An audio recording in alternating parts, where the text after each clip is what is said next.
Welcome back, guys! Today I'm so excited to share with you one of my all-time favorite recipe, a strawberry cream cheese tart. This recipe is perfect for both regular and gluten-free versions, and it tastes absolutely amazing with any berries you have on hand. Just before we dive in, make sure you're subscribed so you don't miss out on more delicious and wholesome recipes like this one. Now let's get into it!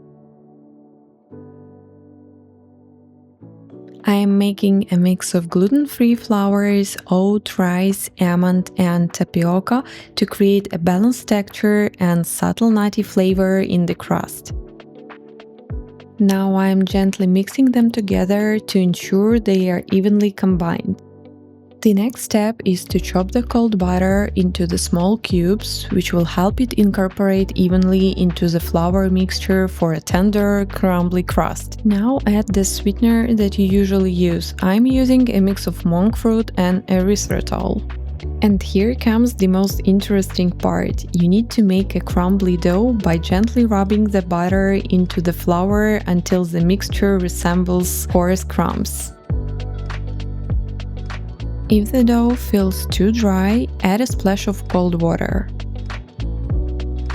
Now knead the dough thoroughly until all the ingredients come together into a cohesive, smooth mixture without any dry spots.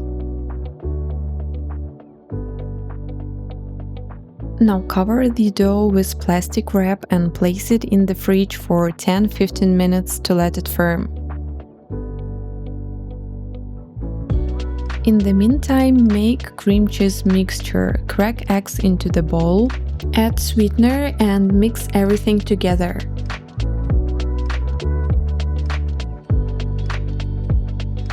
Add cream cheese and ensure everything is well combined.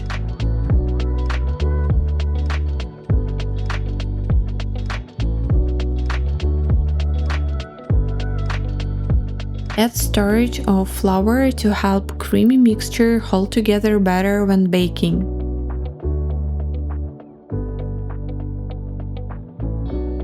Now let's get back to the dough and spread it evenly across the tart pan. By the way, I just found a great tart pan with a crust shaper ring that helps create a nice clean crust, and you can find it in the description below. Now poke the dough with a fork to keep it from puffing up. Make plenty of holes, this way you won't need to pre-bake it with baking beans. And move it into the oven for 10-15 minutes depending on your pan size. Now add your cream cheese mixture to a tart shell until it's almost full, leaving a little space at the top for decorating with berries after baking. Place it back into the oven and bake for at least 15 minutes. In the meantime, get your berries ready. If you want to decorate the tart nicely, this part takes a bit of patience, but just look at how beautiful it turned out. Now let's come back to the cream cheese filling. The key thing is that it should bounce back a bit when you slightly press on it. So we are ready to go. Now enjoy the decorating process and even more the beautiful result. Trust me, this tart will become a favorite among your loved ones, and it will be hard to resist eating it all at once. If you have any questions about the flour mix you would like to use, feel free to leave a comment and I'll be happy to help you figure it out.